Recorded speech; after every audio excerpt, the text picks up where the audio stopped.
अमित जी, क्यों आप लोगों को कमी नजर आ रही? क्योंकि देखिए, दो महत्वपूर्ण पद है।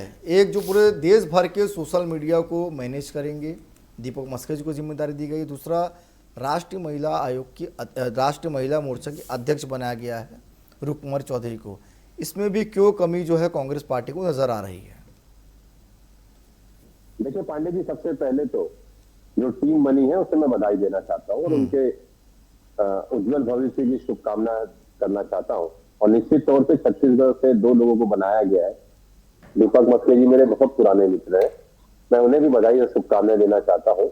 और रूपकानी चौधरी जी भी यहाँ से बनी है, हमारी बहन, उनको भी मैं बधाई देना चाहता हूँ और शुभकामनाएं देना चाहता हूँ। लेकिन पांडे जी, जिस प्रकार से गंगेश भाई भी कह रहे थे, मैं राजीव जी की बात पे भी आऊंगा, लेकिन पहले गंगेश भाई की बात पे कह दूं, क्योंकि छत्तीसगढ़ से नितिन नवीन जी भाजपा के प्रभारी थे, सारे लोगों की रीति नीति कार्यशैली को वो समझते थे।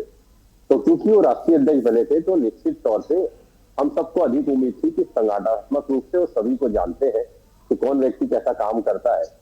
और तो निश्चित तौर पे हमें ऐसे उम्मीद थी कि उपाध्यक्ष जैसे पद पे, जो कि पूर्व में भी दो जन छत्तीसगढ़ से थे, हमारी बहन डॉक्टर सरोज पांडे जी भी थी, लता उसेंडी जी भी थी। लेकिन जिस प्रकार से महासचिव पद पे और उपाध्यक्ष जैसे पद पे, मंत्री जैसे पद पे छत्तीसगढ़ से किसी को नहीं लाना, निश्चित तौर पे छत्तीसगढ़ नए चेहरे पर उनकी पूरी बॉडी पे सवाल खड़ा करता है। क्योंकि उम्मीद ज्यादा थी कि उसमें छत्तीसगढ़ के प्रभारी थे। तो क्या प्रभारी रहते हुए वो छत्तीसगढ़ के योगदान के यहाँ के नेताओं को कम आंकते हैं कि उन्होंने सिर्फ दो लोगों को ही स्थान दिया, या जो पद पूर्व में पद से ज्यादा पद में रहते थे उसको कम कर दिया गया? तो क्या छत्तीसगढ़ में सिर्फ चुनाव जीतना ही भाजपा का उद्देश्य होता है कि अपने संगठन में छत्तीसगढ़ से लोगों को स्थान देना भी? 65 लोगों की टीम में आप 2 लोगों को स्थान देते हैं और 51 आप नए लोग लाते हैं, तो क्या छत्तीसगढ़ के युवाओं के लिए दरवाजा छोटा क्यों किया गया? ये कुछ अनसुने सवाल है छत्तीसगढ़ से कि भाजपा में अगर संगठन में पीढ़ी का ये बदलाव था, परिवर्तन की जो बात करती, तो छत्तीसगढ़ से क्या उस पीढ़ी को लेना उचित नहीं था? दूसरा, अगर चुनावी गणित को भी अगर महत्वपूर्ण देखें, तो छत्तीसगढ़ राजनीतिक प्रतिनिधित्व जो हमेशा से भाजपा के साथ ज्यादा रहा है, तो जरूरत से ज्यादा क्या भाजपा उसे ओवर कॉन्फिडेंस में ले रही है? और निश्चित तौर पर मैं आपसे एक और चीज पूछना चाहता हूँ कि छत्तीसगढ़ भाजपा के लिए क्या सिर्फ वोट बैंक रह गया है, लेकिन संगठनात्मक दृष्टि से प्रतिनिधित्व आधा क्यों किया गया? अभी राजीव जी कह रहे थे निश्चित तौर पे प्रधान सिंह जी भी यहाँ काम किए, वो भी यहीं के हैं, तो साहब ये तो पूरे 65 लोग भारत के हैं। फिर आप कहेंगे कि ये भी हमारा है, वो भी हमारा है, सब हमारे हैं।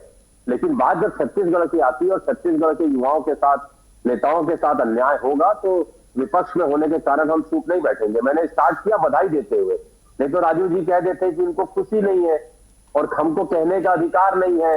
निश्चित तौर पे इनका अंदरूनी मैटर है, लेकिन जब छत्तीसगढ़ के नेताओं के साथ उपेक्षा होगी तो मैं चुप नहीं रहूंगा, मैं बोलूंगा।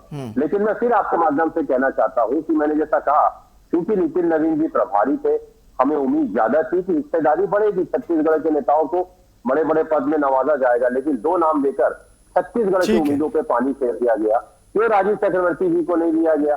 क्यों यहाँ पर जो 10-10, 12-12 साल से हमारे साथ डिबेट कर रहे हैं उनको उचित स्थान नहीं दी गया? नाम तो बहुत लोगों के चल रहे थे।